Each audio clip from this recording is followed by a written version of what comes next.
You can now become a premium member of the podcast with exclusive access to additional episodes, bonus content, and items available nowhere else. I'll also be asking members questions and getting feedback to find out exactly what you want to see and hear. To keep this super affordable, it starts at just $2 per month. This may just be the most inexpensive and valuable acting class you'll ever take. Go to workingactorsjourney.com/premium to join. This is episode number 12 with Dakin Matthews. Coming up. There was that point that I thought, holy cow, this is what theater could be? And I thought, this would be more than a hobby for me, I think. But it was not what the audiences or the critics wanted to see, so I was a little depressed that I didn't live up to their expectations. It's not the actual compensation that makes you a professional. It's the level of craft and commitment at which you work. Oh my God, he's got his sword. He's going to kill Romeo. And Romeo's going to show up any minute. So I better get there quick. Boom.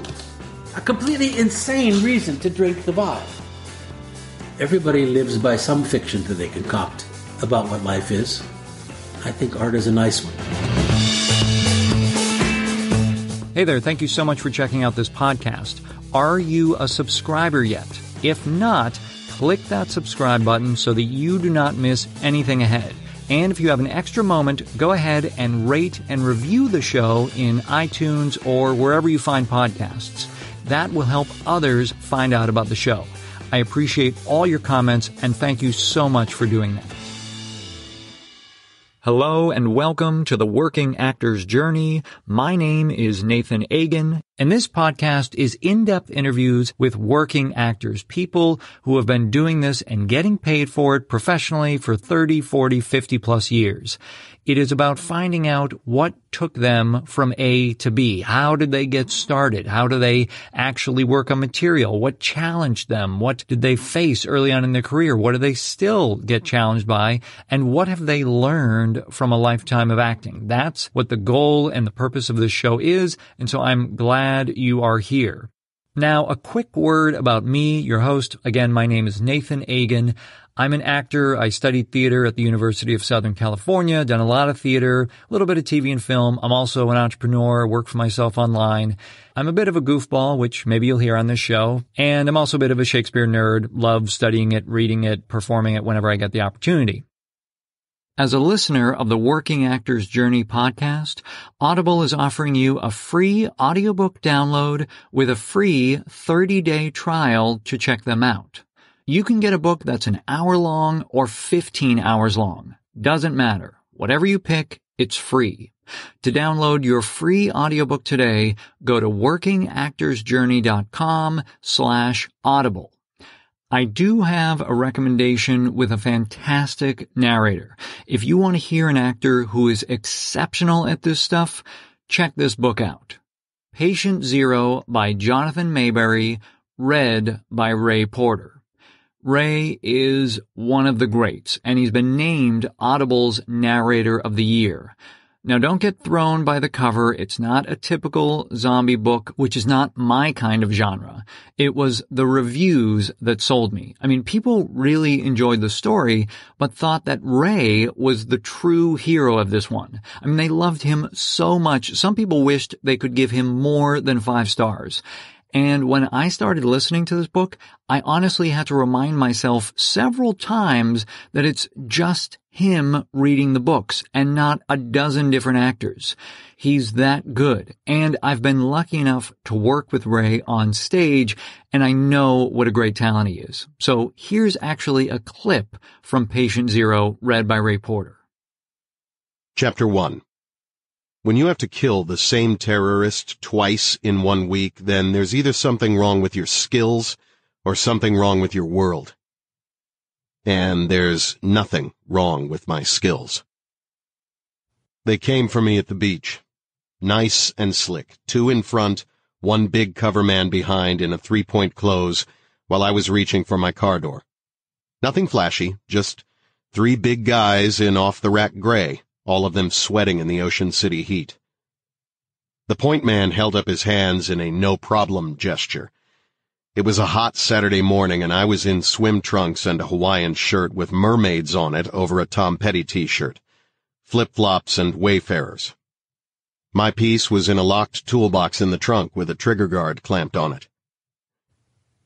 So you can choose this book, which clocks in at 14+ hours, and for me, flew by, or choose any of the endless options that Audible offers. Could be a book, a newspaper, a magazine, or even a class. It is that easy.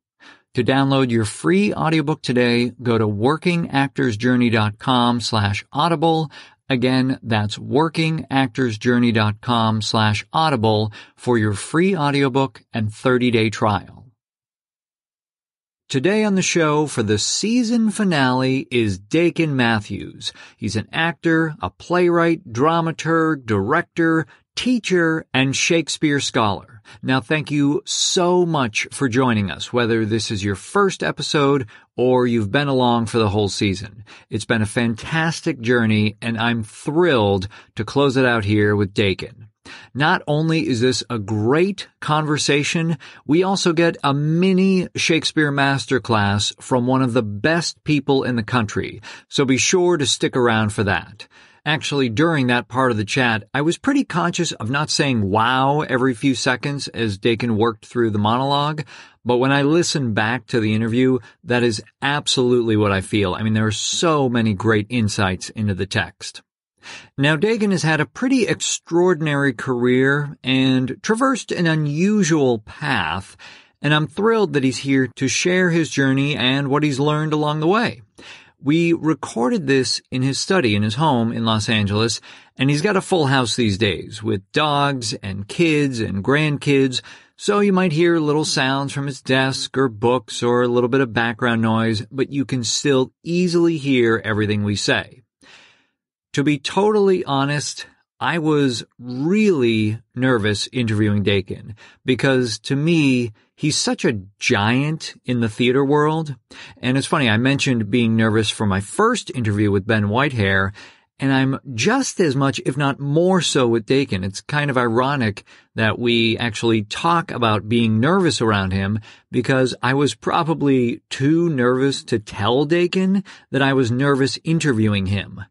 But it was actually a really fun chat, and I'm so glad we were able to make this happen. Dakin is still such a busy guy, and I really appreciate he made time for this, and I'm very, very grateful. Now, Dakin has quite a bio, so buckle in. He's an emeritus professor of English at California State University, East Bay in Hayward, California, and he attended graduate school at NYU. He began his stage career in the San Francisco Bay Area, appearing in both the Marin and California Shakespeare festivals. He acted and taught at American Conservatory Theater in San Francisco and at the Juilliard School in New York. He was artistic director of the Berkeley Shakespeare Festival, the California Actors Theater, the Antaeus Company, which he co-founded, and the Andac Stage Company. He is an associate artist of the Old Globe Theater and a founding acting member of John Houseman's The Acting Company and Sam Mendes' Bridge Project.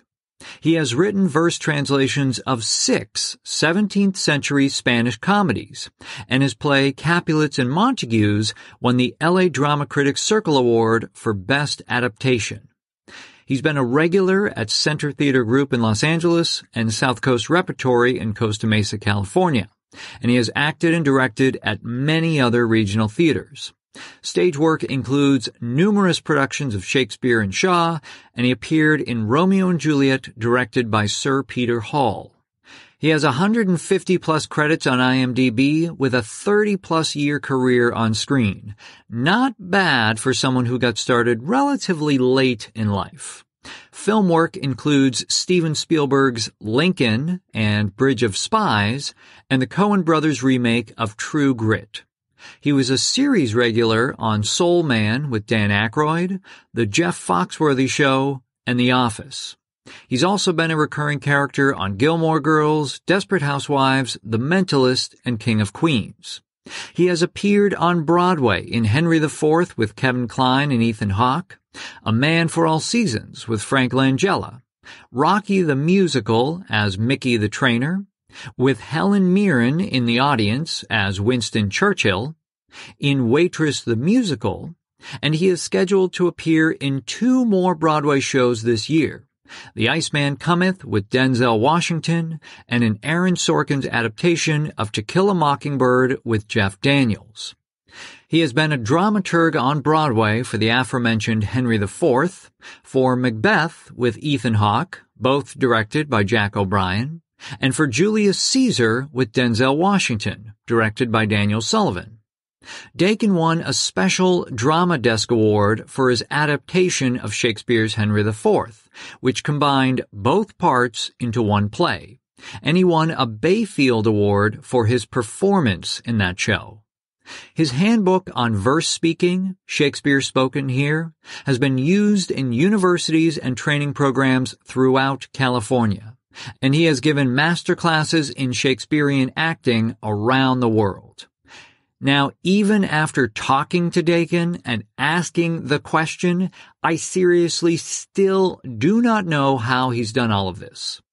But in today's episode, we cover where he feels confident and when he gets intimidated, his path from studying to be a priest to teaching high school algebra to acting, how he developed his acting skills despite never taking classes, why doing the classics and being in a repertory company can be so important for actors, landing a starring role at Center Theater Group in The History Boys and the critical reception that production received, what qualities distinguish him from other actors and why he stands out, what being a professional actor means to him, and much, much more.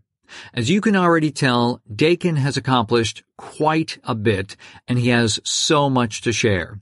He's made a huge impact on my life and education, especially with Shakespeare, and I feel deeply honored to have studied and worked with him, and I'm so excited to share his story and wisdom.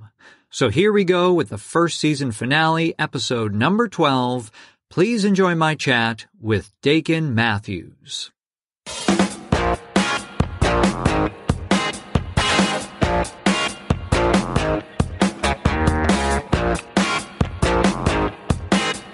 It's a beautiful space. I can only imagine for yourself that, you've been there since the beginning. It's kind of extraordinary to see kind of nice. Become. Yeah, I was just there last night. And in fact, we had the playwrights lab last night. We have a playwrights unit. We're a classical company, but we have an ensemble. So not many playwrights are writing classical plays these days. Right. But basically the playwrights and the actors go there together, and the actors read, 6 to 12 pages of each playwright's new work, and they get to hear it, they get to learn, and they get, critique, and they get praise and criticism, and it's all it's lovely. I've done 2 or 3 of them myself, and I submit my pages every once in a while too, so it's a good deal. Is it more just kind of workshopping, or is the idea that these might become plays that NTS may do? I think down the line at some point, especially if we get the second space operating, we might be able to do that. But now it's just a convenient place for LA playwrights to gather and be sure they'll always have actors there to help them read. Yeah. It's funny, I was remarking to Robert that the library almost has a similar feel to the place on Lankershim. Like the same, I don't know if it was the wall colors the same or something, but there was something that's it's just all those damn books. It just looks like this room. and I think it was Robin I met. She's like, oh yeah, Dakin and John have said no more books now. We need to go through. 4 or 5 boxes showed up. I can't believe it. So at this point, you're a company member, and you submit plays, and you guys do plays. Do your plays from time to time, or no? I don't think so. Now, I had my other little theater for about 12 years around the corner from NTS. Is that building still there? That building's still there. Okay. Yeah, I was renting it, and I transferred the lease to somebody else and sold them all my theater equipment. So I'm sort of out of the producing business now. Okay. Now you're just focusing on acting and writing and all the other whatever else dramaturgy, all the other 6 jobs. I mean, if I end up writing a play they did a reading of one of my plays last year in the we organized a reading of one of the plays last year, which was interesting. I wasn't there for it. I was back in New York. So, are you Do you consider yourself, are you a bi-coastal actor now? Well, I'm bi-coastal. I haven't acted in L.A. since, I think, The Nether and Yes, Prime Minister, which was about 3 or 4 years ago. Okay. Because you've been doing... most of my acting has been in New York, yeah. And most of the grown-up television shoots in New York. You know, most of the procedurals where they need older people who are judges and lawyers and things like that. Right, I mean, the hour-longs. Okay. Pretty much all shoot in New York. Now, do you have brothers and sisters? There was one thing I couldn't find is like anything. Are you an only child? No, I have 6 brothers and sisters. You have 6? Oh, wow. I have a brother and 5 sisters, yeah. Wow, okay. Yes, brother and 5 sisters, yeah. So your dad was Portuguese. Yeah. Yes? Yeah. So do you know Portuguese? Did he speak that in the house? No. His parents came over from the Azores through Hawaii as cane cutters. And then migrated after they worked off their passage. You know, ships would leave Lisbon half full, and then they stop at the Azores and bring on anybody who wanted to emigrate. Oh, wow. Sail them around the Horn to Hawaii, and if they cut sugarcane for 5 years, they worked off their passage. Wow. And a lot of them stayed there. A lot of them came to California, to San Diego, San Leandro, Half Moon Bay, the 3 major places where they came. Were you born out in Hawaii? Or? No, I was born this is my grandfather. Oh, this is your grandfather? Yeah. Okay. My father was born in California, and he actually grew up speaking a little Portuguese. In fact, my sisters and I bought him a trip back to the Azores for his 80-something birthday, I think it was. And he found that he was speaking Portuguese when he got back there, but like a 5-year-old speaks Portuguese. Right. But he had a great time, yeah. And all your siblings, are any of them in the arts as well? No. They're mostly all nurses and teachers, I think. I mean, you know, it was obviously, even for yourself, it was a bit of a circuitous route for you to get to acting. Yeah, no, it was never my intention to act, so it was sort of jumped up and surprised me, basically. You know, one of the things that strikes me about you, Dakin, is you always seem to have this confidence. I'm just curious. Fooled you. Well, I mean, yes, of course. It's like, the more I think about it, it's like, well, of course, he's human. He deals with all the things that anyone deals with. But there does seem to be that a confidence, whether it's with your writing or the dramaturgy or acting. And was that something that started young? Was it instilled by your parents? Was it something that you always kind of had, like, oh, I can do this kind of can do? I have it in areas where I feel that I've grounded myself enough to be confident. I'm extremely unconfident outside my areas of expertise. I don't actually take on or commit myself or write much about things that I don't think I know about. You know, it's taken me a lot of years to actually begin writing extensively about Shakespeare. Really? Because I feel like, okay, now I know enough. I really hate to write anything that I don't know enough about. So I try to stay within my areas of expertise, and there I am pretty confident because I tend to study stuff for a long time before I talk about it. And that was something interesting, is, you know, because I know you've taught Shakespeare at a number of different places over a number of different years. Yeah. Were you teaching Shakespeare at ACT and Juilliard? A little bit at ACT, a little bit at Juilliard, not so much. A little bit, but I was teaching mostly text and theater history at Juilliard. But I taught it at USD San Diego, which was the old Globe program. I taught it there. And I teach master classes now. I taught it at the university when I was a university professor. And did you feel like, you know, that feeling that a lot of us get, like that you were a fraud at the time? Like, someone's going to find me out that I don't know what I'm talking about? No, I had, when I started in English, which was when I was 24, actually, I started formally studying English in graduate school. I went to Cal State. It was not called Cal State East Bay. It was called Cal State Hayward at the time. And the department was lousy with Shakespearean professors. So when I took my master's in English there, I had a really good grounding in Shakespeare. But the other thing I did have is I had acted in a couple of Shakespeare plays extracurricularly, you know, in college. And when you act in a Shakespeare play, you've come to an understanding of it different from when you've just studied it. You've actually been inside its bones. You know, you've been inside its body, as it were. You're intimate with it. You've had intimate relations with a Shakespeare play, as opposed to worshiping it from afar. You've dated it. You've slept with it. You know what I mean? Whenever I taught Shakespeare, especially if I was teaching plays that I had been in or directed, I did feel a certain confidence because I actually had been with the, you live, well, as you know, if you work on a Shakespeare play, you rehearse it for 6 weeks, you perform for 6 weeks, you've lived with a play for 3 months, you know?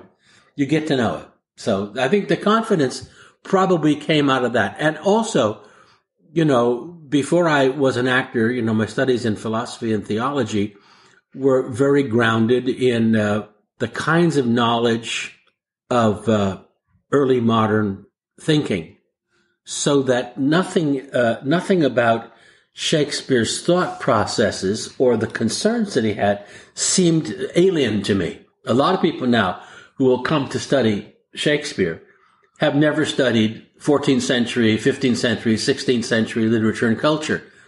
If you're studying philosophy and theology, especially if you're studying, in the Christian tradition, that's your bread and butter. From Thomas Aquinas up till the Christian humanism of the 16th century. That's meat and potatoes. So it almost sounds by accident you were set up rather well for all of this, continued study in Shakespeare and all that dramaturgical. And Shakespeare's era was an era of extreme religious and philosophical concern because it was right after the Protestant Reformation. And so there was theology was in the air all the time. Philosophy was in the air all the time. Earliest books that were ever published were almost always, the vast majority of printing during Shakespeare's age was on theological subjects. So, you're sort of prepared for that. Yeah. Right. I couldn't have been happier. And we had, and we had a good class. I had a good classical education. I went to a school that was, like college prep. And you studied Latin and you studied Greek and you studied literature, It was a very, very liberal arts kind of curriculum. So unbeknownst to myself, I was being prepared for my life as a Shakespearean. I definitely want to get into, your transition to acting, but a little kind of connected to confidence is, do you ever get intimidated? Because that's another thing that, certainly around Antaeus, there can often be a feeling of being intimidated by some of the other actors there in the company. But I'm just wondering, do you ever experience feeling intimidated with directors you've worked with because of their body of work, or actors? Because you've worked with a lot of big names, both on stage and screen. Yeah. And does that ever... I have never felt that. I don't know why. I probably should have been. If I am in the presence of a really first-rate Shakespeare scholar, I'm not intimidated, but I'm in awe. Okay. Or people who, for example, I read a fair number of languages. None of them, I don't speak any of them well. If I'm in the presence of somebody who's really a linguist, I find it admirable. I'm not intimidated because I know I would be intimidated if I were trying to fake it. Sure. You know what I mean? So, I've never felt that I'm faking it. So I've never been worried about being exposed. I guess that's the closest I've come to intimidation in the recent history, and that's been a really great experience for me, is suddenly I find myself working on musical comedies on Broadway. Right. Which is way out of my level of expertise. I've never taken a singing lesson in my life. I sang choir for many years, but I don't dance. And suddenly you're working with these young Broadway ensemble actors who can sing. Triple threats, sing, dance, and act. They're very positive. They can do stuff that I can't possibly do. And that has been a great experience for me, working so far out of my comfort zone that rather than being intimidated, I've just enjoyed it. If somebody told me I had to do a dance, however, on Broadway, or I did a workshop one time where we had to sort of do kind of dancing, and I couldn't remember a combination to save my life. So I was not intimidated. I was simply humiliated. Have you ever noticed or picked up on younger actors or other actors being intimidated by you? Oh, God. I suppose it's happened, but I hope not. I hope not. Only thing that I hope, I know I have a pretty good estimate of my level of skill. And what I hope is that by working with me, people, rather than being intimidated, are somehow elevated. Sure. I try to treat every actor that I work with as an absolute peer and assume that we're going to work at exactly the same level. Well, if you have, if there is a younger actor, someone who's, certainly hasn't done as much Shakespeare as you and still figuring out their way. And maybe they come in with some of those nerves of like, oh, geez, Dakin's on this production, whether you're being the dramaturge or acting or what have you. What would you recommend to someone in that position if they're feeling those kind of nerves? And not necessarily that they're trying to fake it, but they want to work, at that level, but they just know there's that gap. Yeah. I know what you mean. Yeah. Well, when you're working with somebody as an actor, there's not a lot, you try to put them at their ease. That's all. But the director is really in charge of how that relationship works. Mm-hmm. As a teacher, if they come in intimidated because I'm a teacher, they have to get up and do a monologue for me or something like that. That's easy. You just keep everything very humorous and you focus entirely on the text. That's the most important thing they could do. You just say, what does that word mean? What does he want? What's it? You move their concerns away from what I think they're doing or how I think they're doing onto just look, it's there. You can do this. It's a little bit like Socrates and the Pythagorean theorem. You can do this. You could just look at it. Just keep looking at it. Keep reading it. You have the natural ability to do this because it's just human behavior, Right. Okay.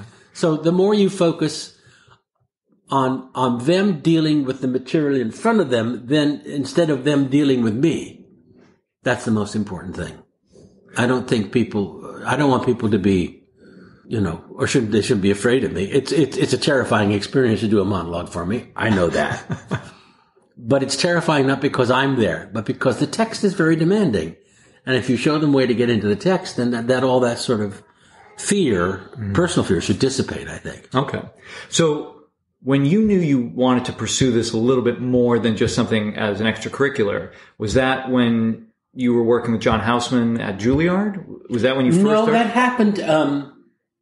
I kind of remember when that happened. My first two acting jobs, not in college. My very first sort of semi-professional acting job, I was teaching high school at the time, and one of my colleagues knew that we were talking about Shakespeare. I wasn't teaching Shakespeare. He was in the English department. I was teaching algebra, I think, and the Bible. But we chatted a lot, and he knew that I had done Shakespeare when I was in college. I had done Henry IV, Part 1. And I was working in a little community theater, doing community theater at the time. Because it seemed like a way to meet girls. Or also, I felt, when I did extracurricular theater in college, I always felt very much at home there. It always felt like, this is a good place to be. I also knew that I did have natural skills and kind of an obligation to pursue them. So the extracurricular work that I did in the theater was very rewarding and it was great, but I never thought it was going to be a job. Anyway, I was teaching and he said, I see there's a local Shakespeare festival that's going to do Henry IV Part 1. Why don't you audition for it? And I had done Falstaff when I was 23, I think. And I said, I don't know. He says, why not? It's summertime. It won't conflict with your teaching. So I thought, okay, I'll do it. What do you do? He said, you audition. I didn't know what that meant particularly. So I thought, okay. So I went to audition with this thing with my Rockwell Kent Shakespeare, gigantic heavy volume of Shakespeare, and a blue suit, because I thought you had to look good when you auditioned. I didn't have any black shoes, so I had brown shoes and a blue suit and a tie. I wore a tie, I think. And I show up in this outdoor, in this amphitheater, and it's about 100 degrees.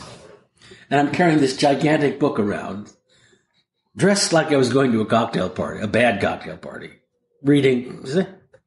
And they offered me the part. I was 24. I thought, and it was fun. I had a really good time. There were girls there, too. That was nice. And I thought, this will work out. I can do these little Shakespeare festivals in the summertime, and I can then teach regular year, and all the Shakespeare that I do will feed into my teaching because I will know the plays better.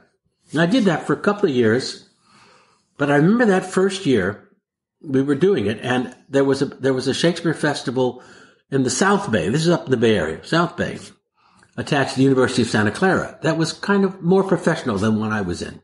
And they were also doing Henry IV Part 1. Our reviews came out on the same day.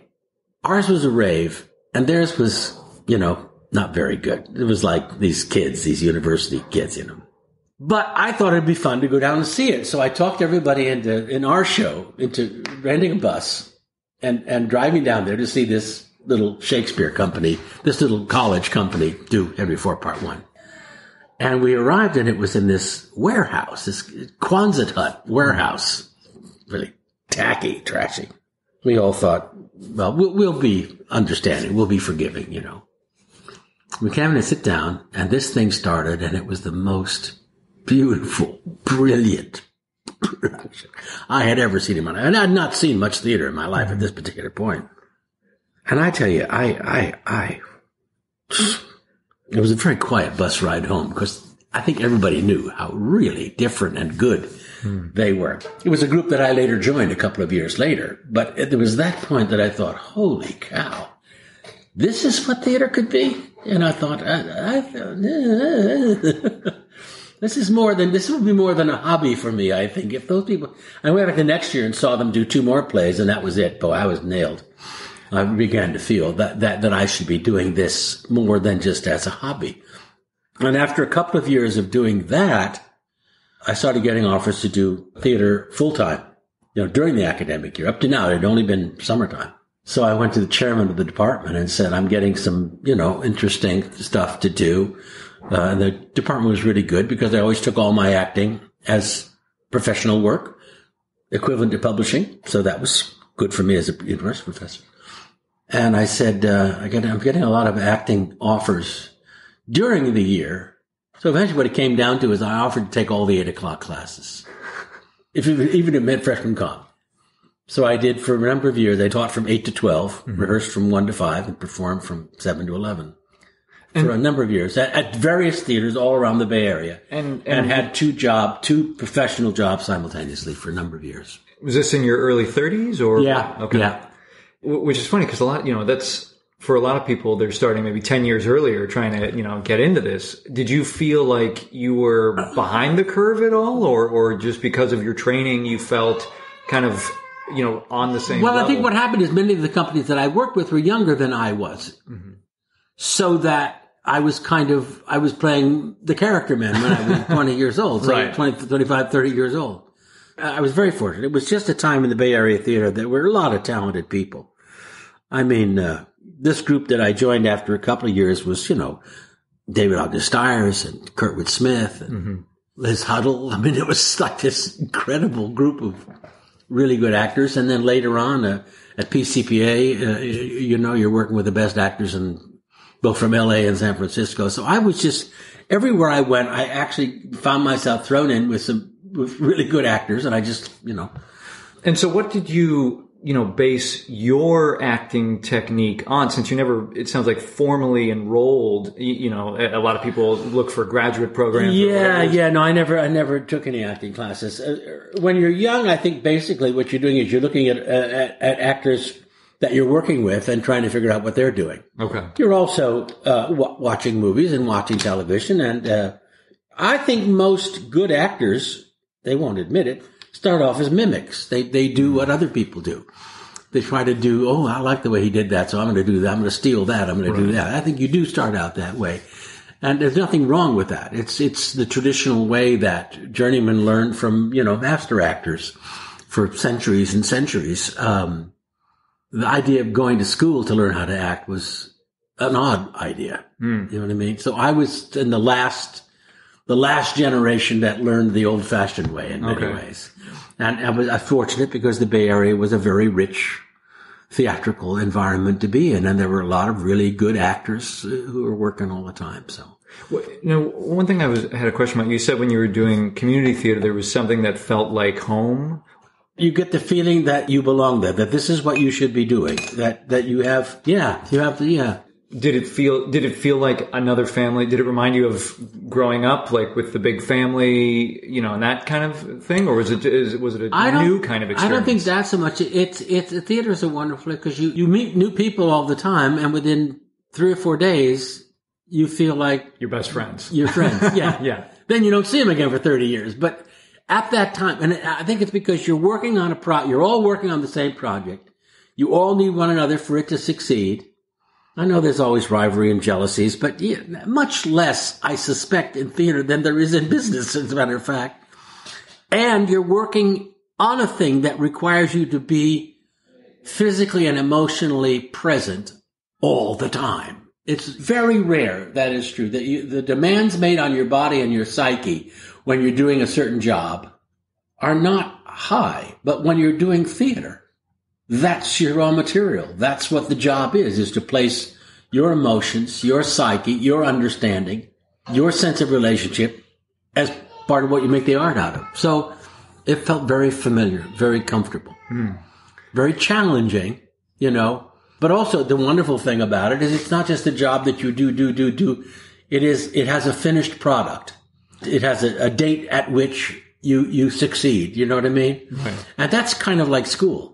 It wasn't that different from the educational environment in which I grew up, in which you work very hard and you have a finished thing. You have work hard and you have a finished. A lot of people work at jobs where they never have that sense of satisfaction. So right. So there was the combination of hard work, satisfaction, live approval, and camaraderie, which was pretty hard to beat. Sure. If you have to work for a living, that's not a bad place to work. Right. When you ended up on the East Coast, you moved. It was because your wife Anne got into a graduate program, right? She got into Juilliard. She was in the first group of Juilliard. So were you kind of targeted in terms of wanting to work with John Houseman and teach Juilliard? No. Again, I still had not made up my mind that I was ever going to be an actor and nothing else. I was still at the university. I gave up my teaching job. And went back to New York because Anne, she did her first year. We got engaged. Then we got married after her first year. Then we both went back together, packed everything we owned into a van and drove across country. So if your marriage can survive that, you're okay. Lived in a one-room apartment, studio for 3 years. You can survive that. You can get it. And I applied to graduate school in Manhattan. And I went to NYU. And I went back to Houseman earlier and I begged him for a job because I had known him because he had visited one of the Shakespeare festivals that I was doing. So I had known him somewhat already. So I said, well, I'm going to come back and I'm going to be going to NYU to do a doctorate, but I'm a university professor. And he knew that I was a professional actor. If there's anything here that you can, that I can help out with teaching. So he gave me a little part-time job teaching and administering a little bit for 3 years. And I went to NYU every night. After teaching, and Anne continued going through, and she went every night across the street to a insurance company and filed for a little extra money. We returned. Then summer times we'd come home, and my university was great. They offered me a summer gig, and I had a summer job in theater as well. So I was able to earn 2 salaries for 3 months, and then take all that money back and get through the next 9 months in New York. And I did that for 3 years. But I was still planning to, get my doctorate, which I never finished, and come back and resume. And then I was rehired back at the university and put back on the tenure track. And so how did you get involved acting at Juilliard? Or with the Well, what happened was in the 3rd year, 2 things happened. Houseman looked at this first group of actors that he had, which included, Patti LuPone, Kevin Kline, David Ogden Stiers, Mary Jo Negro, Mary Lou Rosado, Sam Chuchivas.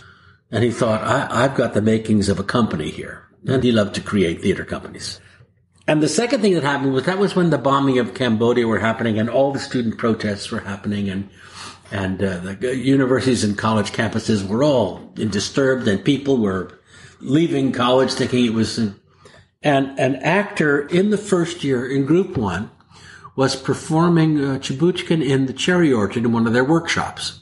Black actor, young black actor, very good actor. Stephen McKinley Henderson. He does all the August Wilson plays. He played opposite Denzel in Fences. Okay. I just worked with him, as a matter of fact. In the middle of all this stuff that was going on in the college, he felt very much like a fish out of water. He was a kid from St. Louis. He was suddenly in New York. He was one of 2 black kids in group 1. And he quit in the middle of the rehearsal period.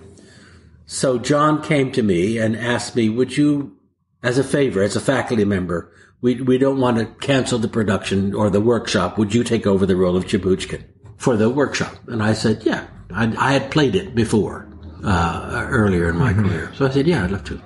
And John came to me at the end of the third year and said, we're going to put together an acting company. But now that Stephen Henderson has quit, we're one character man short. We need one more character man in order to do all the great plays. So for your third year here, we'll cut back your teaching duties, keep your administrative duties, and you work with Group 1 as an actor. Wow. And I thought, well, that's cool. Okay. To put it like so I was the ringer. I was the faculty ringer during their fourth year. My third year there, their fourth year there. And I appeared basically as kind of a walk-on or a small part and everything. And then in the fourth show they did was Hostage, and they gave me the lead. And there was a certain amount of unhappiness among the acting students at the time. Some of them. I mean, the way I was kind of in between faculty and student. Right. It was very weird, but I didn't know how weird it was. So I said, fine. And then when John said, well, we're going to form a professional company now, so with the 16 students and me, basically. And so we did a season in Saratoga. We did the first season in Manhattan. By that time, Anne was pregnant. So we had talked to John and said, look, we'll do the first season in Manhattan, but Anne has to go back to California. And I will do the little tour to Philadelphia, but then I have to leave. Is that all right? Can we still do this? And he said, yeah, absolutely. So we did very little. We did the first season, but not the first touring season, basically. And then I came back. And, you guys were doing a lot of classics and doing plays in repertory at that point. In rep, yeah. And why are doing the classics and working in repertory so helpful or so important for actors? Well, first of all, need to be done because they're classics, because they're better than almost anything else. And they teach us more about ourselves in some ways than contemporary plays do, because they show us that the same things that we're worried about now, they were worried about then in different circumstances. So we get a more sense of universality of human experience. But the demands they make upon the actor and the directors and the designers are completely different because they have a different style. So if you try to play them without playing the style, they seem bad. If you don't have the equipment to play them with style, you don't get the message.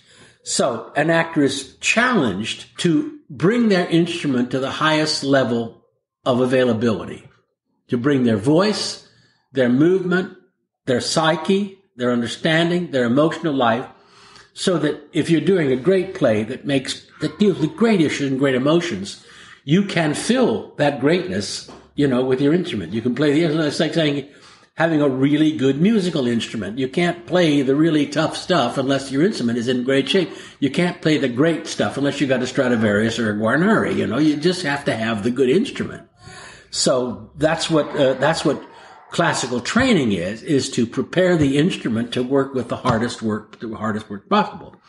Ensemble and repertory has the additional advantage that advantage for the actors of widening their range of interpretation, that they have to do 4 or 5 different characters over the space of 1 month. Sometimes characters that are wildly different from one another. That also expands their range, improves their instrument.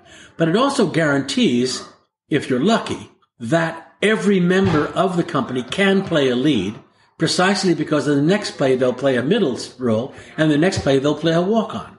So that everybody has something to do, but you don't have 4 stars and then this company of pickup people. Every show can be cast deeply, because you got somebody who's playing King Lear on Friday night, who's playing a servant on Thursday, but that servant will be a great servant, you know what I mean? Because he's capable of playing Lear. Right. In other words, you can make even the small or the cameo roles memorable because you've got people with star quality in them. That's the idea of repertory and of ensemble. Guarantees the productions will be better, guarantees each actor will widen his range. And then, on top of that, the audience actually does enjoy seeing the same actor play widely different role. Unlike in cinema, where we want pretty much to keep saying the same actor playing the same role over and again. Sure. In theater, we actually enjoy, I think audience actually enjoy seeing actors play widely different roles. And then, if any part of your theater is a tourist attraction, in other words, if it's not your home audience that you appeal to, but also to tourist audiences, repertory makes it possible for tourists to come in and see 3 shows in 3 days rather than the same show 3 times in 3 days. So it's kind of, repertory and ensemble is win-win in so many ways. Also, you pay one person to do 6 shows. You don't pay 6 people, and therefore overlap a rehearsal and a performance pay, you end up paying much more. I always thought repertory was much less expensive, but nobody does it anymore. So, why do you suppose that is? Because directors don't like to be told who they have to cast. Because every director comes in and thinks there's a perfect person for this part, and only I know who that is, and if I'm not given the power to make that choice. Because most directors know, as most actors know, 90% of great directing is casting. So it has become a director's theater to some extent. And if a director cannot control the casting, then they feel like they don't have the power to direct the show in many ways. I mean, that's a simplification. Sure. Of it, but and also, no longer do theaters do an all classical repertoire in which such ensembles are part. Nowadays, modern plays are written that require specific types sometimes, especially if you're going to try to cast with diversity. It's very hard to keep a repertory company going and keep actresses happy. Right.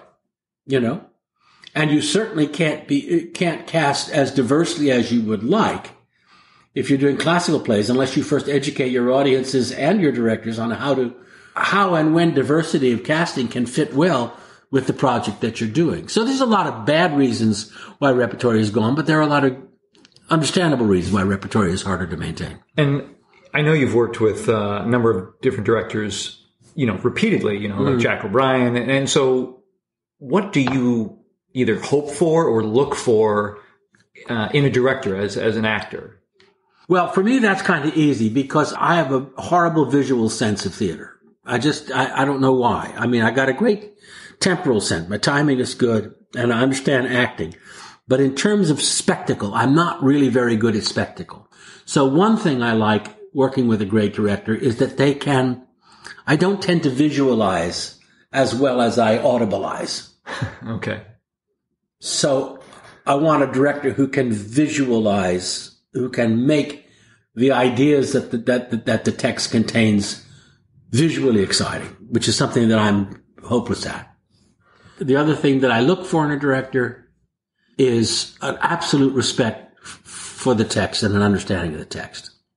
And I won't say it's rare, but it's getting rarer. Directors again want to impose their ideas on a text which sometimes can't support it. So I like the directors who draw their essential interpretive ideas from the text rather than impose it on. And the third thing I like is I like problem solvers. I like directors who see what you're doing, see what the problem is, and know how to solve the problem, rather than put a sort of facade over the top of it or pretend it's not there or not. So, and I've been very fortunate to work with a lot of really wonderful directors who can do that. You've also done a lot of different jobs in the theater, dramaturg and actor and director. And do you think you're a better actor or teacher or scholar, specifically of Shakespeare? But I know your studies have I think actor is probably my primary skill. Okay. But because of that, I think if I am a good teacher or a good director, it's because, or a scholar even, especially scholar. I mean, you can see I read everything ever written practically, but my insights into a Shakespearean text almost always come from my acting. Really? Yeah. I mean, my important insight. Other people have read a lot more about Renaissance literature and Renaissance philosophy or theology or culture than I have, and I have to read those to sort of keep up with that. But not many Shakespeare scholars have acted in as many Shakespeare plays as I have professionally. Sure. So if I bring anything to the table which other people can't bring, it's that understanding how a play works from the inside out. And do you keep up with all of the kind of scholarly work because is it just for fun? I mean, is that how you're kind of wired? Yeah. Yeah. Also, if you're going to make statements about Shakespeare, inevitably, they can't all be about how to act Shakespeare. Inevitably, they have to be about the phenomenon, which is Shakespeare, and you don't want to say anything that simply is stupid or not true, you know. So even though I bring unique understandings of the plays to the table, no one will respect those understandings if I don't demonstrate that I have expertise beyond just the acting expertise. So I think that's part of it. And part of it, I just find it fascinating. I can't, You can't stop. I can't stop. It's Do you have a favorite kind of job among, you said you have probably acting as your primary skill, but do you have a favorite profession within all of the acting theater work you do? Well, now I haven't done Shakespeare in 4 or 5 years as an actor. The opportunities to do it are simply not there as much. But I have been doing a lot of more masterclass teaching. And I think that's where I'm deriving most of my Shakespeare joy from now, masterclass teaching. And then in those times when I'm hired as a dramaturg with a director who knows what a dramaturg does. Sometimes I'm hired as a dramaturg with a director who doesn't know what dramaturg is, or a director who doesn't care what a dramaturg does. They just wanted someone to have their name on that, and they're not really listening to them. But when I work hand in glove with like as I did with Jack Say on Much Ado about 5 or 6 years ago, that was great. Because you really felt you were contributing to the success of the project. I love that. Right. I mean, I'd rather be acting than anything, but right now teaching young students and mid-career professional, any professional, how I think Shakespeare text and acting works is what I'm enjoying most. Now, this is something I've been actively kind of looking for just as a curiosity. Have you ever found a great Shakespeare class online? Have you ever come across anything like that? No. I haven't either. And I'm curious if you have an idea as to, there's so many classes online, there's so much available, and I'm just wondering, why is there not a great acting Shakespeare class online? Part of the reason is nobody knows how to do it particularly. How can I put this? There's a lot of bogus Shakespeare teaching out there. If they put it online and exposed it to the real world, it would show, wouldn't make sense. But more than that, more difficult than that is, to really effectively do it well online, you'd need a group of actors to work with, and that makes it prohibitively expensive. I once went to SAG to see what the possibility was of putting together a DVD series. And in fact, my son, who's a film editor as well as a filmmaker, had put together one quick 45-minute demonstration of what it might be like. And I said, here's what I do. I generally teach a class of about 20 people. In any given session, 2 or 3 of them will get up and perform. But I will also talk to the audience and ask them to talk back or make observations. So, and I work only with professional actors. What would that entail? And they said, you'd have to give a contract to every person in the room. Well, that was gone. That idea was completely gone, right. And I don't want to do one where I simply talk right to whoever's watching the DVD. You have to demonstrate. You have to work. The best thing that I think that I do as a master class is working with 2 people while 12 people watch, because the 12 people watching are going to learn more than than the 2 frightened people that I'm working with who can't hear a word I'm saying because they're so nervous. So yes, there should be. I would be happy to do a question and answer thing or a lecture demonstration stuff, but to have a really good online class, it's just, it's like having a good online gym class. Right. How does that work? Sure.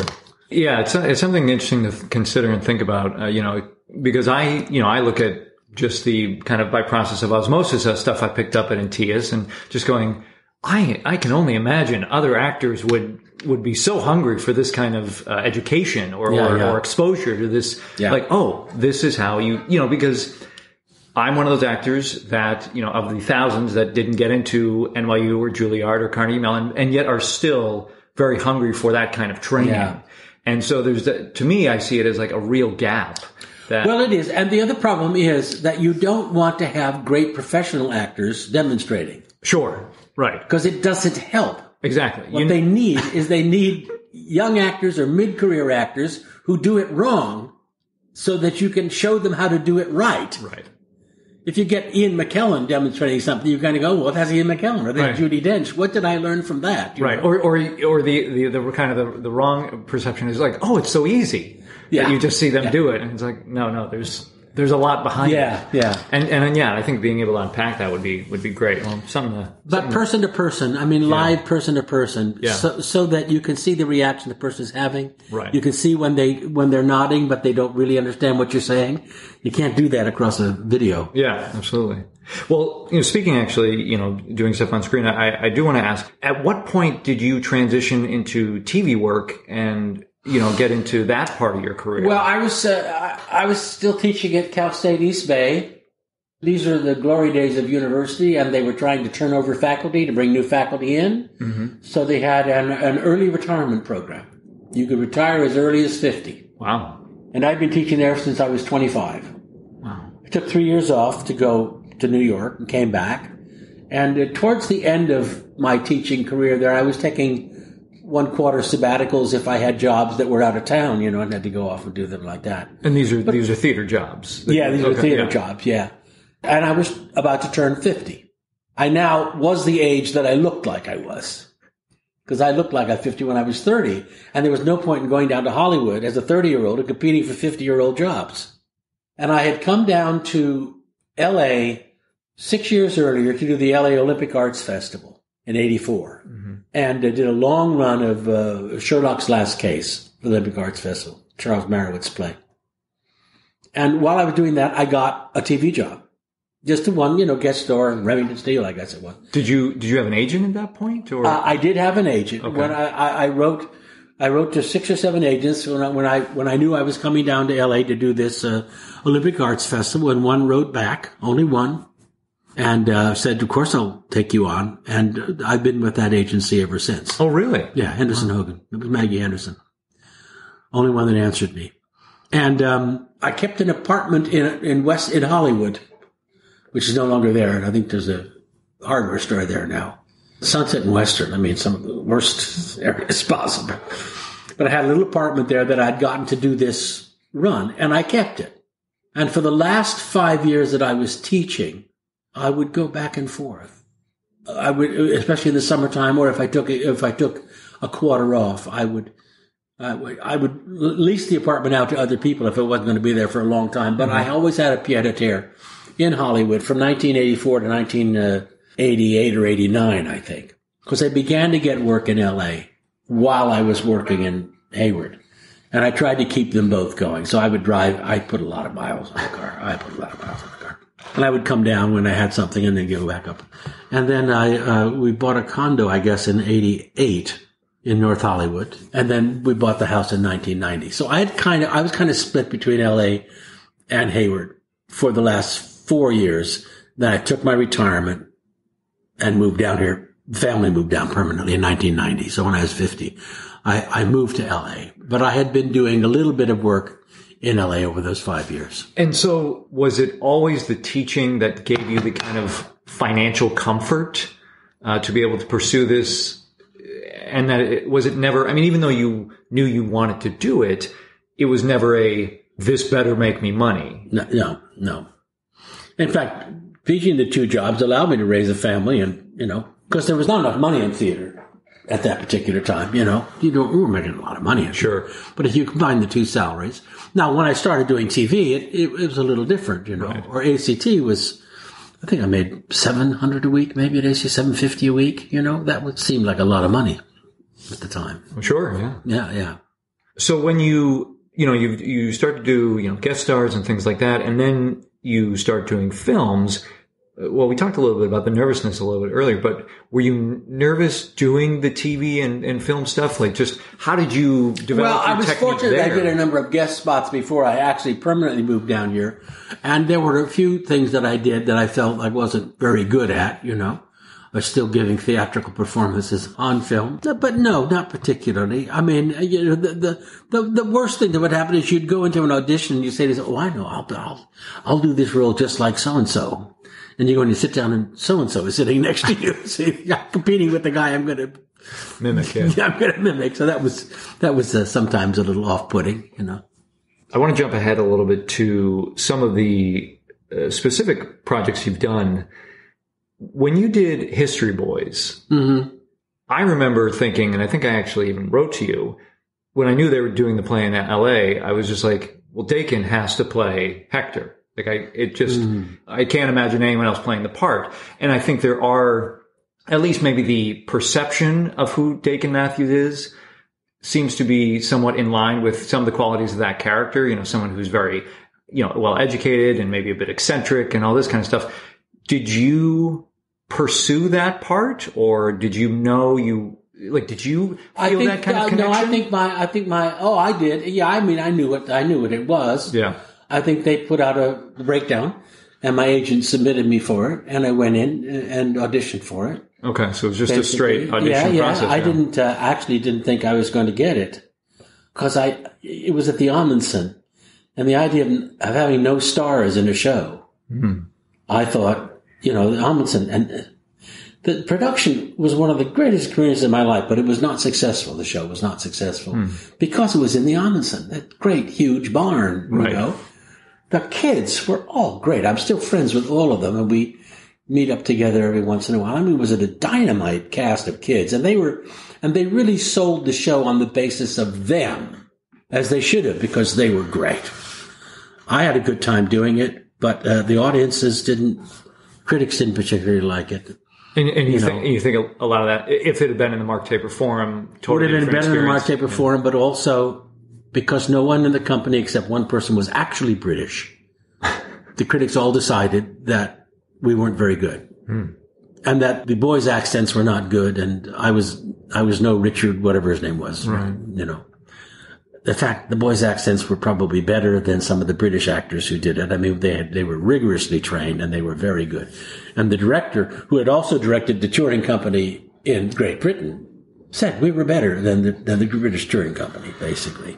So this is something I wasn't aware of. How did you handle that kind of stuff personally? Because that's, no actor wants to hear that kind of stuff or feel like it. I mean, I'm not saying it changed your... I was disappointed. I was disappointed because I thought we had a wonderful, wonderful show. And an interesting thing about Center Theater Group, where I've done, I think, 12 or 13 shows, counting the Taper, the Amundsen, the Douglas, is that up to that point, I was probably the actor who had worked there more than anybody. But I had never been offered a lead. I played 2 leads. In one, I replaced an actor with 3 days before first performance. In the other, I replaced an actor with 4 days before first performance. In other words, the person they hired didn't work out, and I was hired to come in and do it in 3 days, right. Basically. Otherwise, I was always given mostly cameo little roles throughout the show.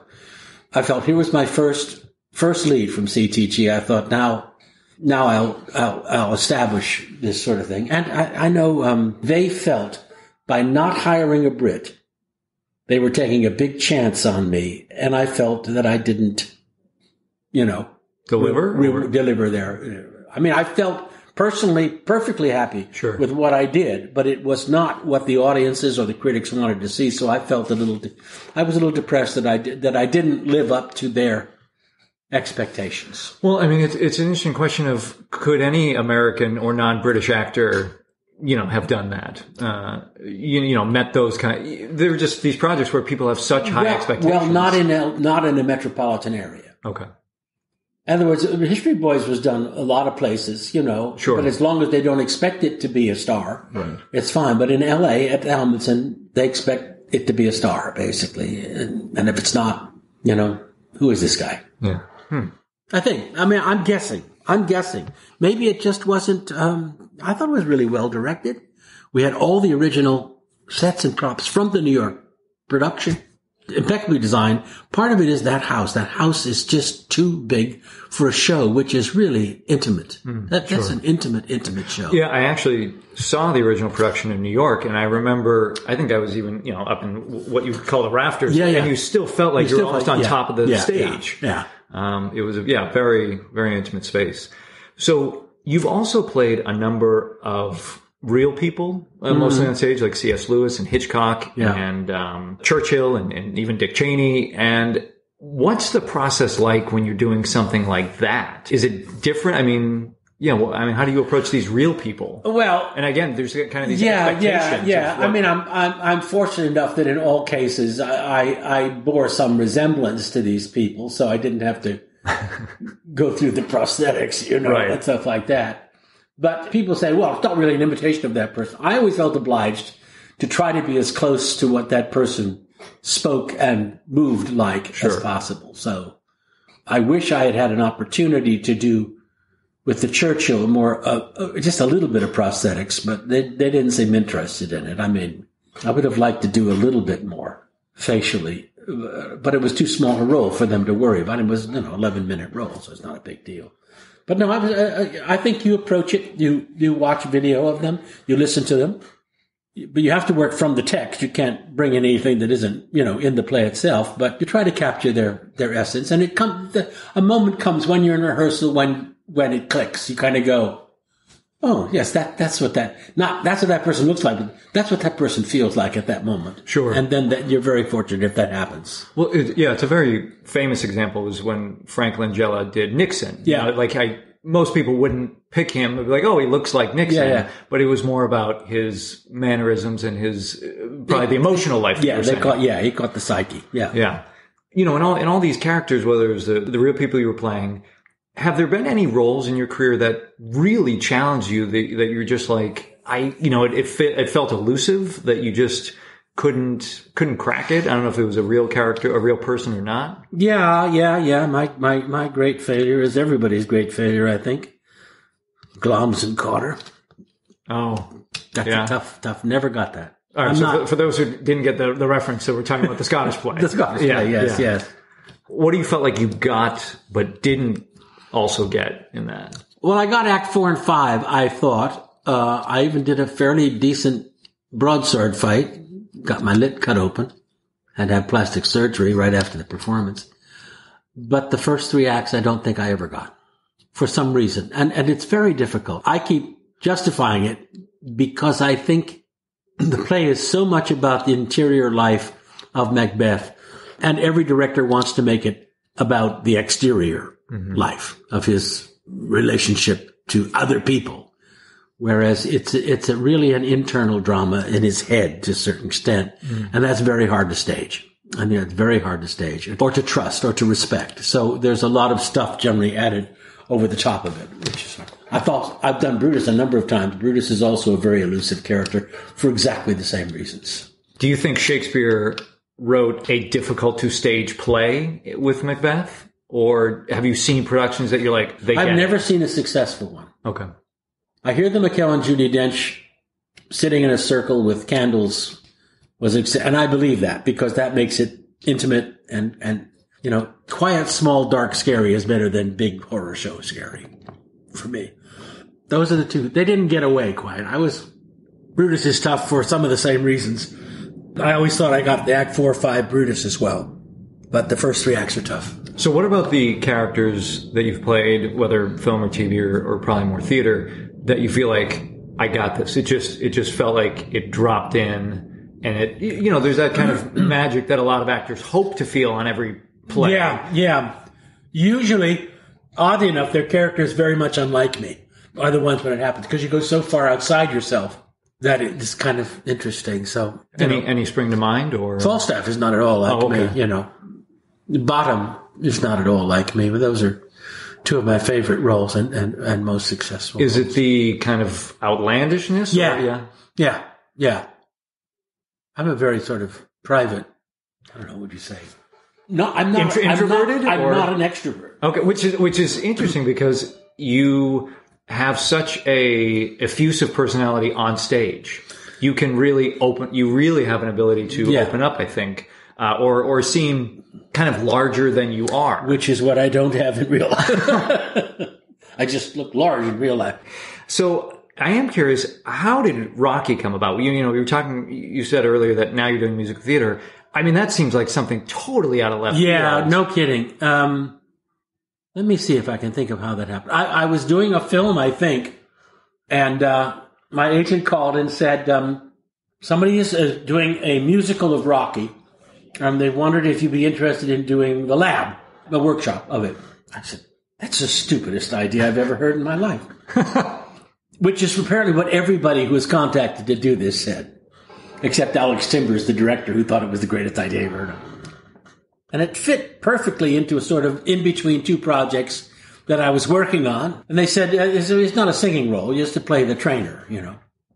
I said, oh, why not? I've never done that before. Yeah, that's fine. Then a couple of weeks later, I got a call saying, but do you sing? They wonder, do you sing? And I said, well, I sang choir for 10 years, but no, they might write a song for you, you know.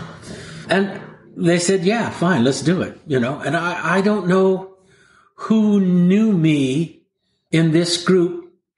I think, as I get many of my jobs, I think someone else was offered, and I think he dropped out of it. And I don't know how they knew me at this point. I hadn't done that much in New York. I always am amazed when people call me and tell me, oh, we love you and we want you to, you know. Well, I mean, you had done a number of supporting parts in notable productions kind of leading up to this, whether it was A Man for All Seasons or The Year Before. And I mean, so. Yeah, but they were not remarkable in their, you know, they weren't like great roles.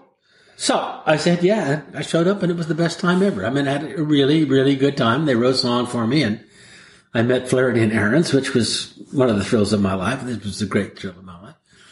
The same sort of thing happened when I got a call to do Where's Charlie for the encores. You know, again, why would they, you know, I guess somebody, I figured it was Jack Vertel, who I knew from the taper, and he was now sort of the artistic director of the encores, and he knew that I did British accents, I guess. So these calls to come and do musical comedies, and I just did one. I just finished Brigadoon, did an encore of Brigadoon. No singing, no dancing. Okay. Just playing the talking, Mr. Lundy.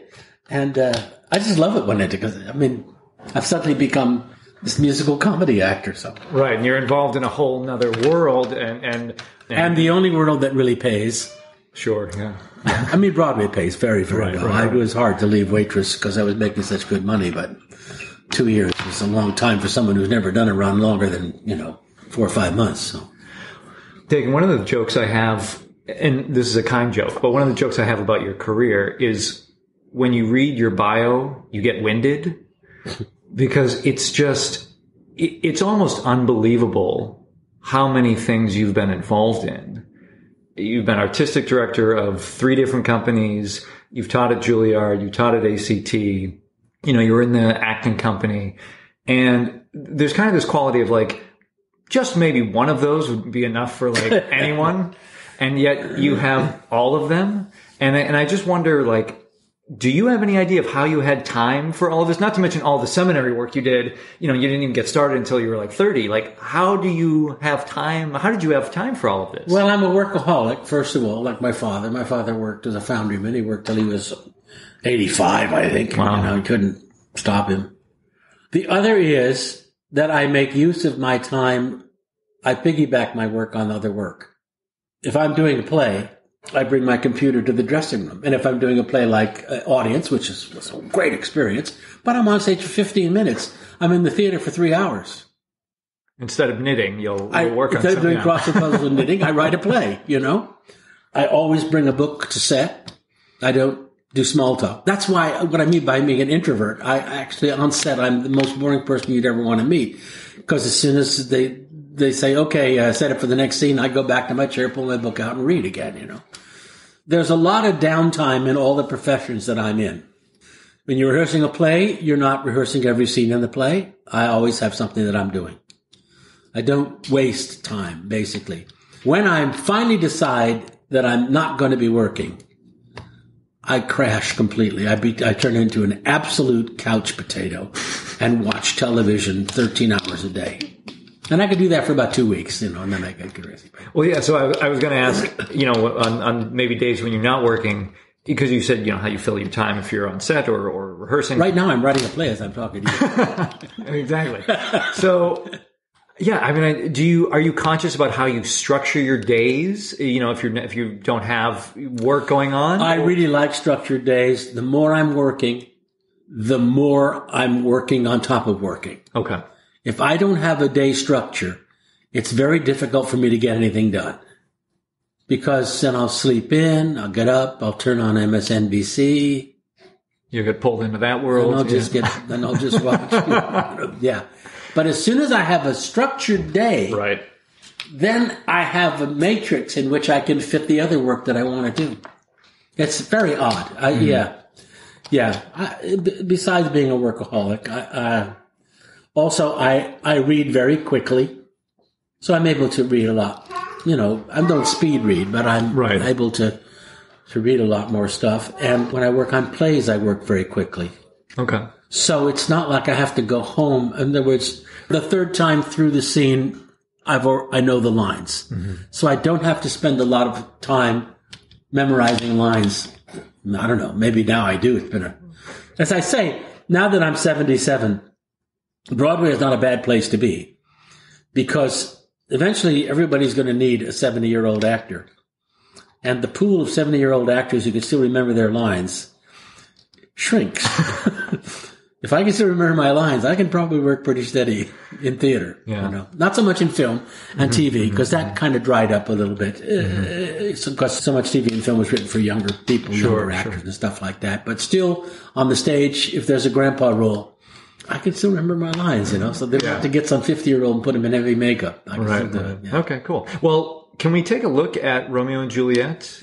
This is something that I discovered the last master class I gave. A girl wanted to do the vial speech from Romeo and Juliet, and that's the other great thrill for me when I do master classes and somebody picks a speech that I have never done. Mm-hmm. Then I'm going to learn a lot more about it than they ever do. Sure. So she wanted to do the vial speech, which along with, Come Romeo, Come, Gallop Apace, are the two of the really wonderful pieces for Juliet, almost impossible pieces for Juliet in many ways. So she did it, and I was watching her, and she was doing pretty well. And then she got to the end of the speech, and it made oddly no sense. What her choice at that point, it didn't make any sense. And I couldn't figure out what exactly it was. And the thing that I focus on a lot with young actors now when they work on scenes like that is not just to understand each line of the speech, not just to understand each word of the speech, but to understand the overall structure of the speech. This is Act 4, Scene 3. She sends the nurse away, then she tries to call the nurse back. And she says, no, I don't want her. She has nothing to do with me. This is where I have to do. My dismal scene, I needs must act alone. And she says, come vial. So she takes out the little poison. Then she says, what if this mixture do not work at all? Shall I be married then tomorrow morning? No. This, and she holds up a dagger, shall forbid it. And then she puts the dagger next to her bed or under her pillow, wherever it is. Lie thou there. Then she says, what if it be a poison which the friar subtly hath ministered to have me dead, lest in this marriage he should be dishonored, because he married me before to Romeo? I fear it is. And yet methinks it should not, for he hath still been tried a holy man.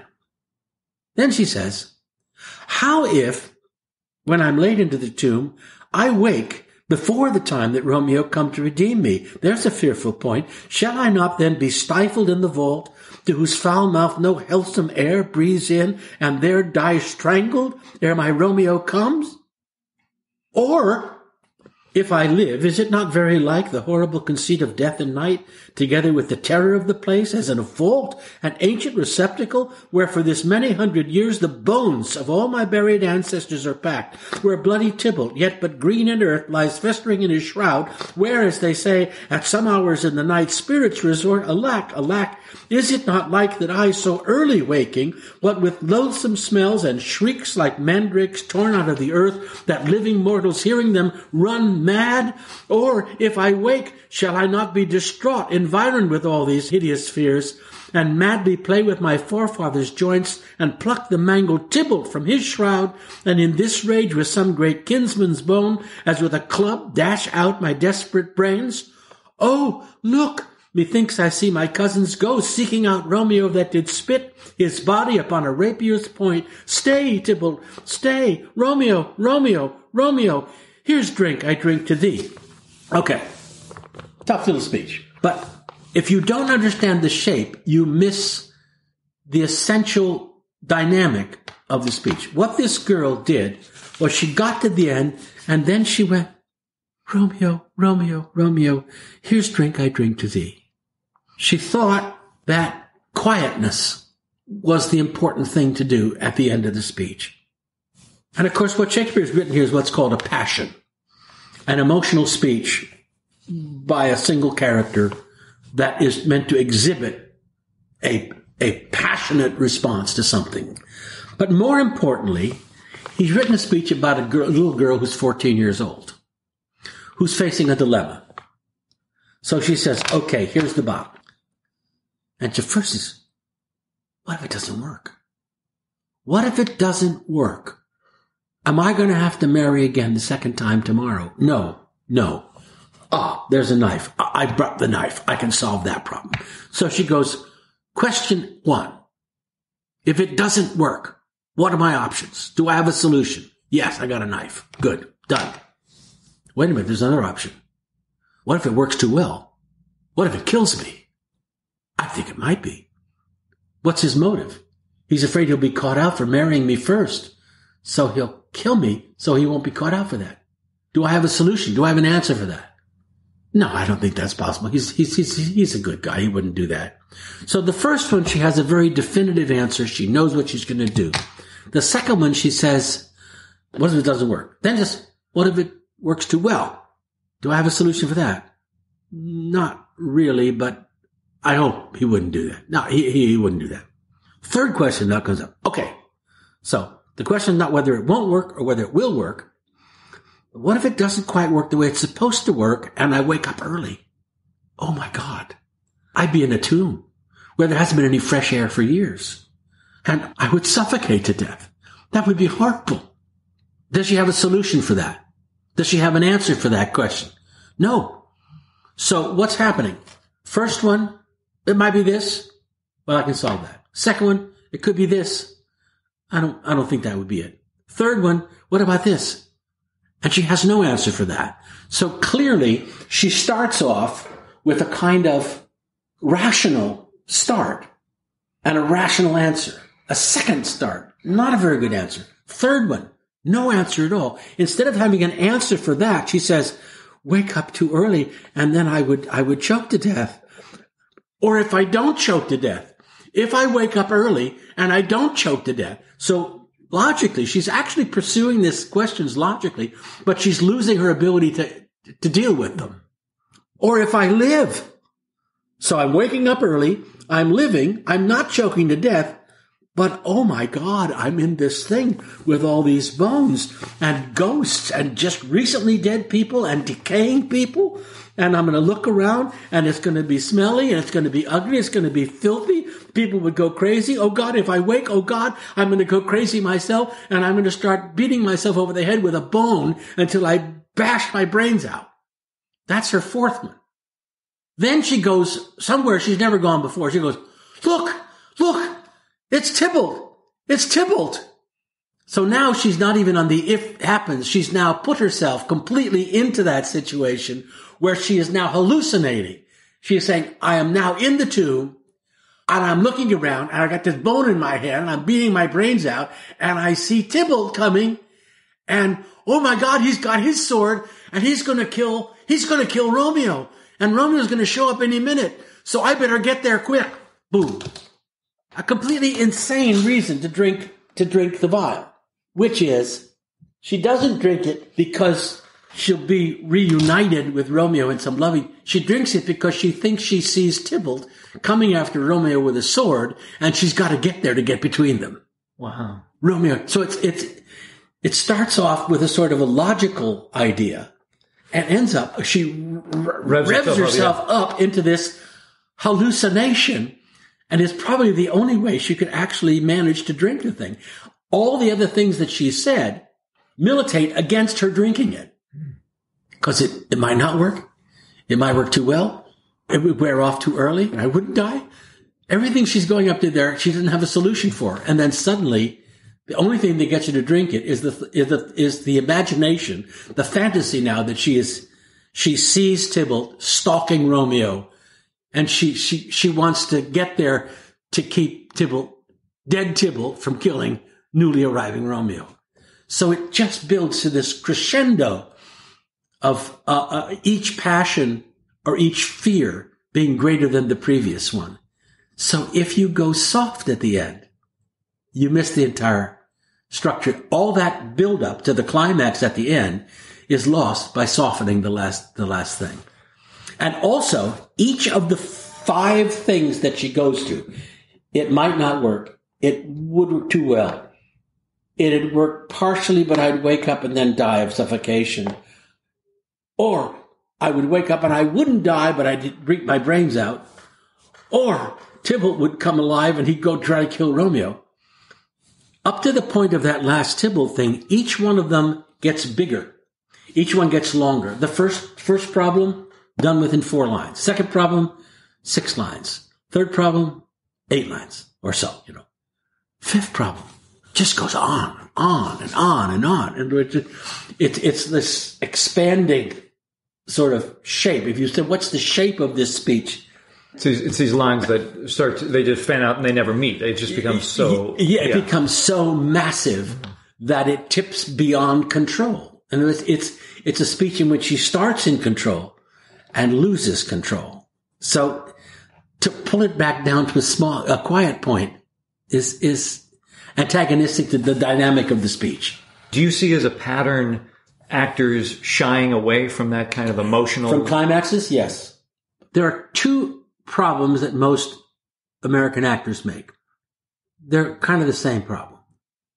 A great passion, a great speech is like an aria. It has a musical structure. And it is normally clearly marked where the emotional climaxes are in a speech. If you know how to read the rhetoric in your speech. Men don't tend to be sensitive to the structure of the speech. And they first of all try to play almost all passionate speeches angry. And they don't attach the anger to the exact point where anger or passion is called for in the speech. They will just randomly choose a place where they'll get angry. There is no randomness in a Shakespeare soliloquy. Everything is structured. And if you attach your emotion, your passion, your anger to a place that is not supported by the speech itself, the audience is confused. They don't see, suit the word to the action, the action. The word means not just only gesture when it calls for it. It means when you are acting, it is the text that has to tell you what the emotional dynamic is.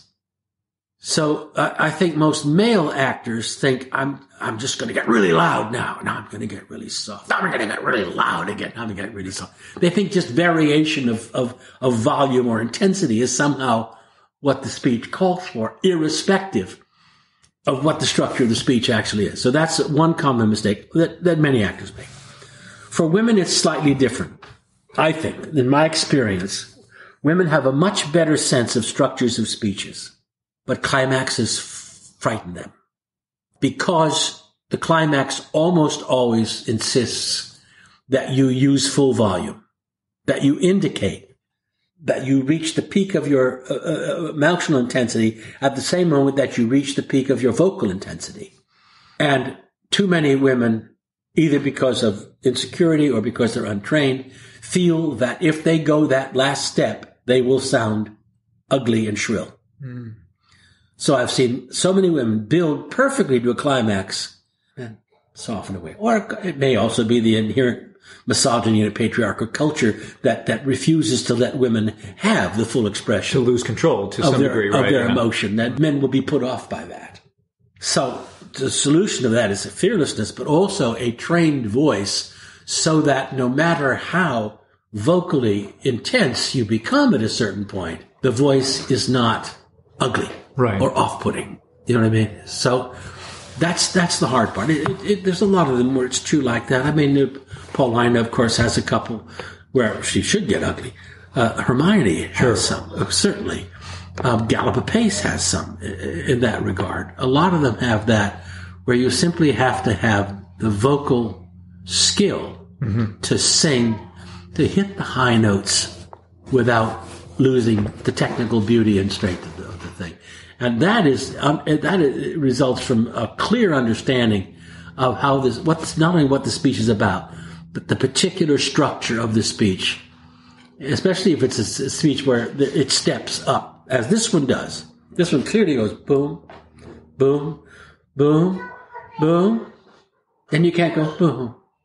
Sure. Everything you built up is lost if you don't go ahead and push yourself to that climax. Lady Percy's speech in that part 2 is climaxes the line that goes him, oh wondrous hymn, him, oh wondrous hymn. If you back away from that, it's just crazy, because actually, I think it's Shakespeare's pun. It's a hymn to her husband. H-Y-M-N. H-Y-M-N. Yeah.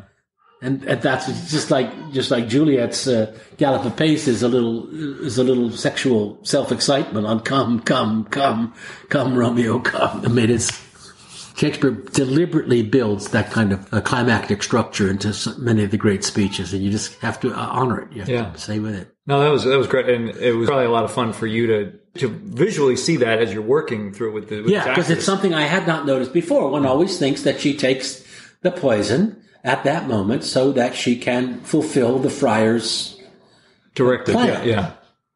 Which to some sense she does, but the emotional reason why she takes the poison, like the emotional reason why Hamlet kills Claudius, is because Claudius killed Gertrude, not because Claudius killed his father. It's in the rush of the moment where the queen says, the king, he did it. And Hamlet goes off and revenges the one person he didn't want to revenge the entire play. Right. He revenges his mother instead of his father. That's just wonderful Shakespeare stuff. That's true to revenge play too. You always revenge for the wrong reasons. Oh, okay. That's very typical. Huh. Okay, so just a few kind of rapid fire questions. Your answers don't have to be rapid fire. Is there anything that seemed really huge to you at the time, maybe as a younger actor, that just took up a lot of mental energy, that looking back, you're like, geez, I don't know why I worried about that as much, or I paid as much attention to it? There was a time when I was sort of early career and ACT was the big game in town, and I did not get invited to join it for a few years when I thought I should have been in it. But, I eventually was in it and had one or two really good years and one or two not very good years in it, and moved on, basically. Okay. What do you think sets you apart from other actors? Why do you think you stand out? I think part of it is I'm quick. I always watch other actors and I think they're really, really good. I rarely, when you get to a certain level of acting, I rarely think that anybody is not a very good actor, to be quite frankly. But I'm a very fast actor. I audition very well. I cold read very well. And is that just based on instinct, do you think? Part of it is that I've been working in language for so long that if a scene is well written, I sort of scope out in a cold reading where the scene is going without having read ahead. You know what I mean? Sure. Or if I read ahead once, I'm pretty sure that I know what I think of myself as the playwright's best friend. I almost, this is not a boast, it's just, I'm just saying what I think. I almost always sound like what the playwright heard in their ear. Language is what I do, basically, Grammar, I was a grammar teacher for 20 years as well. So, difficulties of expression or syntax or stuff like that, they don't bother me. Second one is I always try to draw every acting choice that I make out of the text rather than out of some place that I go elsewhere and then come back, someplace in my personal life and come back. I almost always draw the text.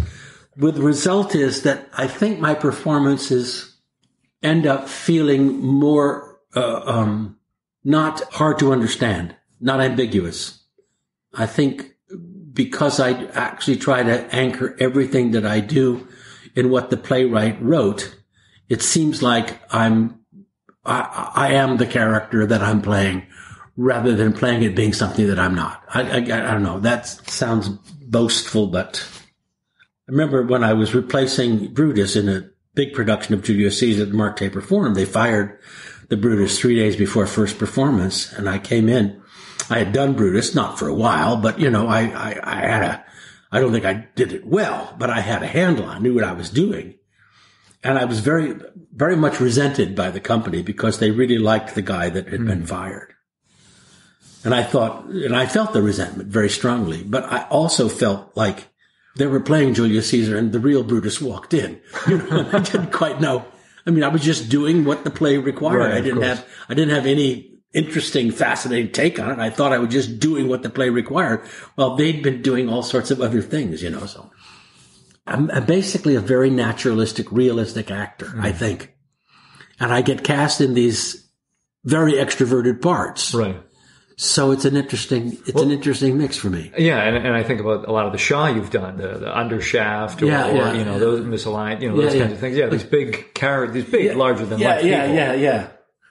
I'll tell you what it is, and I've explained this before. I know that I'm acting well when I suddenly come to myself on stage and I realize for the last 30 minutes, I have had no thought but the character's thought. I have not been aware of myself acting the character. All my thoughts, all my reactions have somehow, blessedly, for some reason, been the character's rather than mine. What they call being in the zone. It doesn't last for long, Then the audience laughs. You think, how can I get a better laugh there? But then that's me. But there are periods in a time you go through every once in a while, if you're in a performance, and you suddenly realize, I was this other person for that period of time, and it was effortless. That's just a great feeling. What does being a professional mean to you? It is partially about being compensated for your work, but that's not all it's about. It's about being a craftsman at the level that you should get paid, even if you don't. In other words, when I create a role in a 99-seat theater for which I'm paid $9, I'm still working at a professional level if the performance that I give is worthy of being paid $9,000. It's not the actual compensation that makes you a professional. It's the level of craft and commitment at which you work for me. So I sometimes have given my best performance in auditions that it's cost me money to do, and I still consider myself professional. What would you tell your 25-year-old self? Maybe, a lot of people coming out of college, 22, 23, 24, 25. If you could go back and give yourself advice at that age, maybe with the twinkle in that young Dakin's eye of like, oh, maybe I'll do this acting thing. But what advice would you give yourself? Well, for most people, 25 is too late. I was very lucky.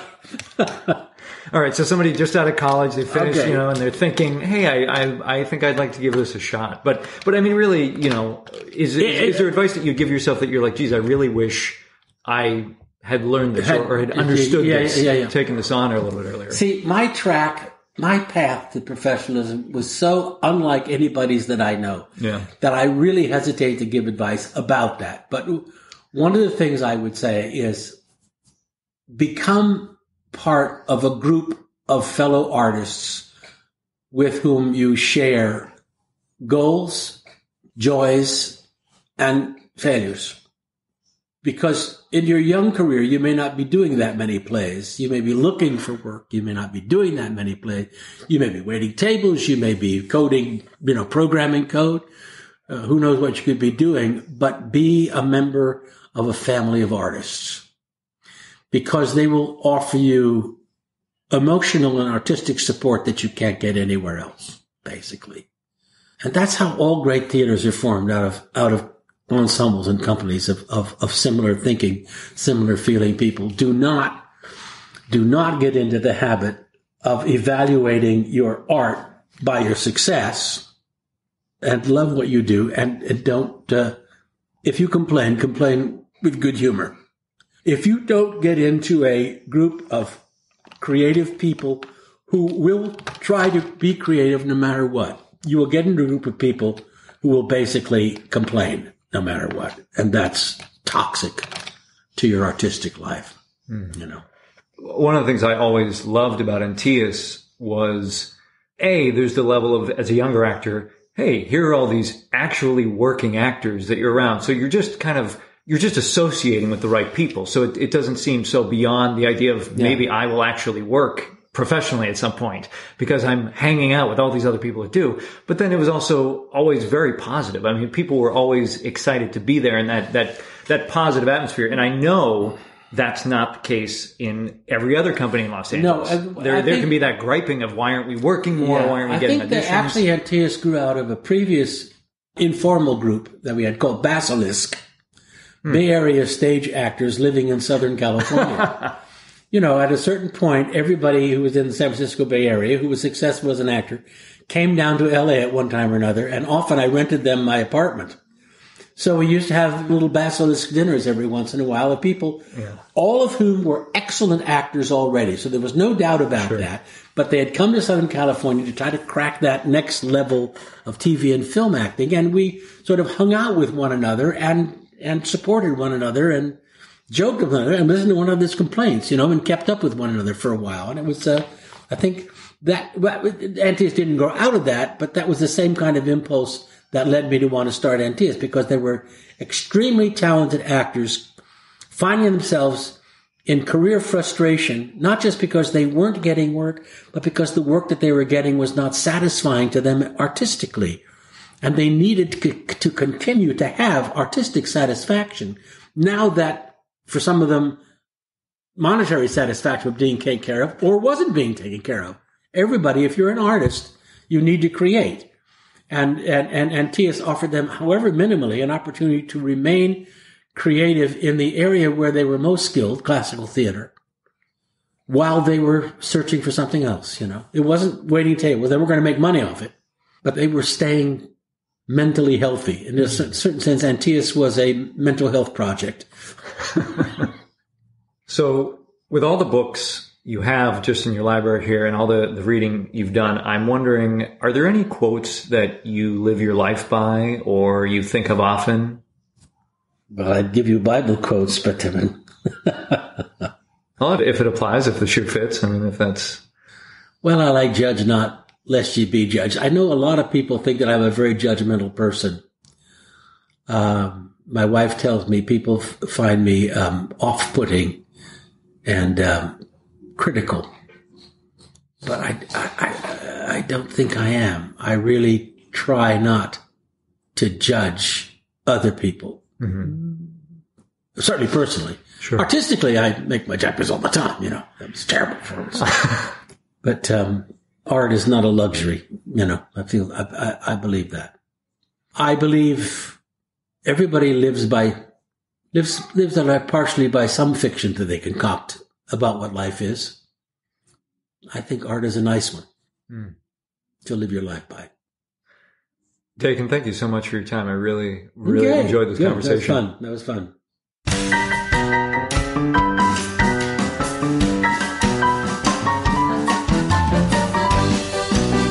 It's Nathan here one more time. If you enjoyed this episode, please remember to subscribe to the show so you don't miss anything. And if you can take a minute to rate and review this in iTunes or wherever you find podcasts, that will help others find out about the show. I appreciate all comments and thank you very much for doing that. Be sure to visit workingactorsjourney.com/podcast for the show notes and any links from today's episode. You can also follow the show on Twitter and Instagram. Feel free to connect and let us know what did you enjoy from the show. Don't forget to visit workingactorsjourney.com/audible for your free audiobook and 30-day trial from Audible. Thank you again to today's guest. I really appreciate and value all the people that contribute their time to making this show possible. I'm Nathan Agin, and thanks for listening.